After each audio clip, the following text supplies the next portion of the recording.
When most people think of workplace violence, they think of someone coming in with some type of a weapon into the workplace and injuring or killing people. But the reality is workplace violence is something very different. OSHA actually defines workplace violence as any bullying, threatening, intimidating, or physical assault that occurs in a work setting. Now, nothing can be more upsetting to a staff member than dealing with a person who is acting out. For the unprepared staff member, they're often left feeling victimized and alone, while the prepared staff member is ready to not only calm the situation, but also to provide excellent customer service, even when that patron is seemingly undeserving of excellent service. Now that in effect is the essence of this program, Handling Aggressive Behavior, the Healthcare Challenge.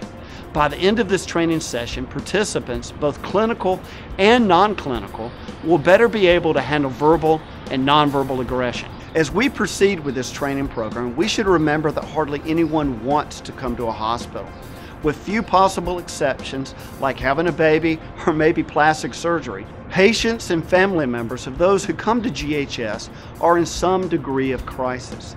And even when the family or patient does not come to the hospital in crisis, unexpected medical complications, financial hardships, family problems can create a crisis. All right, so what is a crisis? Russ Collins, a longtime healthcare security consultant, defines crisis as a demand placed on an individual that he or she is incapable of meeting. This obviously shows us what is considered a crisis is actually different for everyone and can in fact change depending upon other circumstances in life, circumstances that we don't see.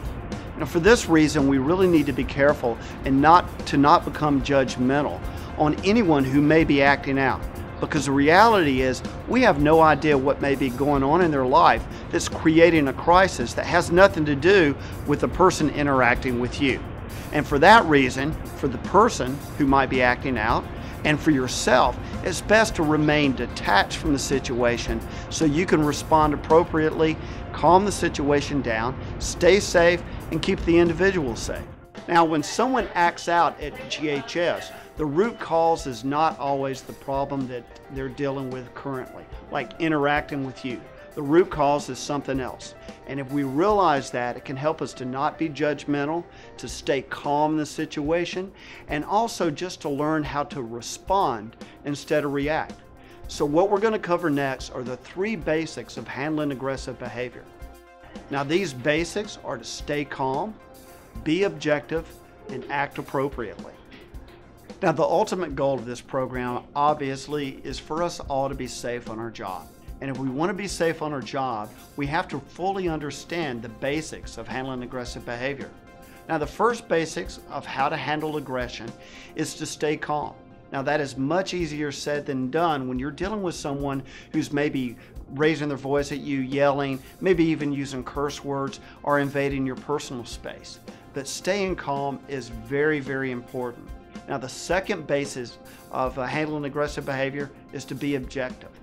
Now, basically, this means that we shouldn't rush to judgment. You know, it's easy to judge people. Just because they're raising their voice, or just because they are maybe larger than you are, or they're invading your personal space, it's easy to think that this person is actually acting out and becoming aggressive. But maybe they're not. So let's not rush to judgment. They could just be upset and they want someone to listen and to hear what they're having to say. Now, this takes us right into the third basic of handling aggressive behavior, and that is acting appropriately. Now, acting appropriately simply means to be professional. We want to fully listen to people, staying focused, and being attentive. We also want to show them respect. No matter how they're acting, we always want to show them respect. We want to say sir and ma'am. If we know their name, we want to use their name.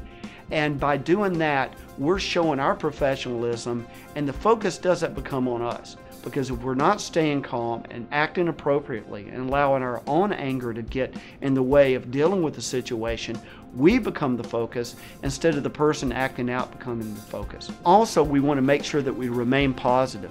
You know, even if the answer is no to a request, we can say it in a positive way, and people are much more likely to receive that no in a positive manner if it's given in a positive manner.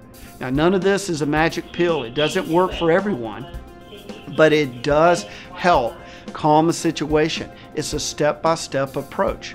Handling aggressive behavior, the 3 basics: staying calm, remaining objective, and acting appropriately. Now we're going to get into communication. Slightly different thing. Communication is basically 2 people interacting and hopefully understanding each other. It's going to require one person to talk and one person to listen. Both people can't talk at the same time and have anyone understood. Now, we should really understand that most of our communication is actually nonverbal.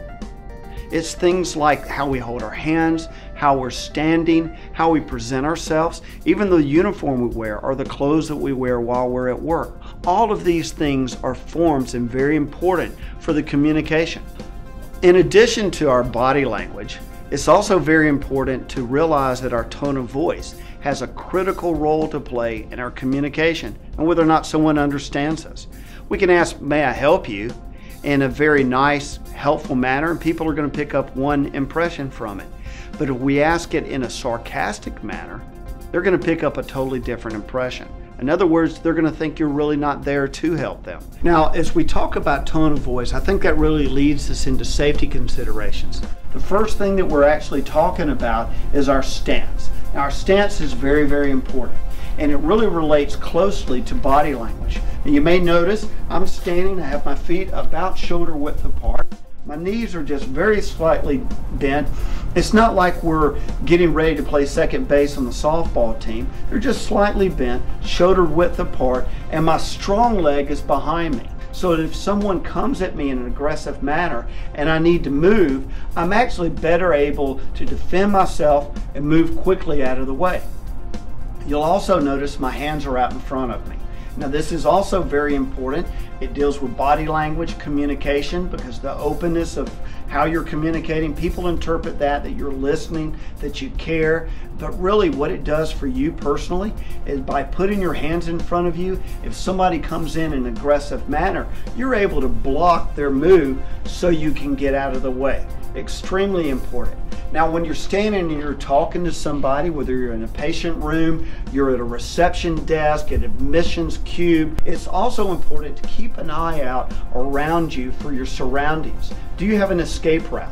Now, you don't want to put that person that you're dealing with in the corner, because what happens when we put a cat in the corner, it comes out fighting. The same with someone who's in a crisis. But you also don't want to be in a corner, because if you're in a corner, you don't have an escape route. Now, a corner is not simply the corner of a room. You can actually be cornered because there's something in your way. So if you're talking with someone and they're in a crisis and you see the situation escalating, take a quick glance around you for your surroundings. Are you trapped in? If somebody comes in and I'm actually standing in front of the dirty clothes hamper, then if they come in at me fast and I have to back up, I might end up tripping over this or getting knocked into it. So if you're dealing with something, make sure you keep an eye on your surroundings and move very discreetly. It just takes one half step away to keep yourself from being tripped over something like some medical equipment, a chair, or something like that. So again, escape route, very, very important. Now, also your personal space is another critical factor. You want to make sure that you are at least 2 arm lengths away from an individual that you're talking with. And that should be routine, whether that person is in a crisis or not. Because at 2 arm lengths away, you can actually maintain good eye contact with someone, still a form of communication, but at the same time, you're seeing the top of their head and their feet, so that if they are moving at you, you're going to see them move first, it may be even before their hands move. And that gives you an extra split second to respond and to get out of the way if they're coming at you aggressively. Now, one of the things that we deal with on a daily basis in the healthcare setting is the ready availability of possible weapons that people can use if they get aggressive and they get upset. There are things that can be thrown and can be used to strike us, and I think we have to be aware of these things and make sure they're not actually in ready reach for someone who's upset.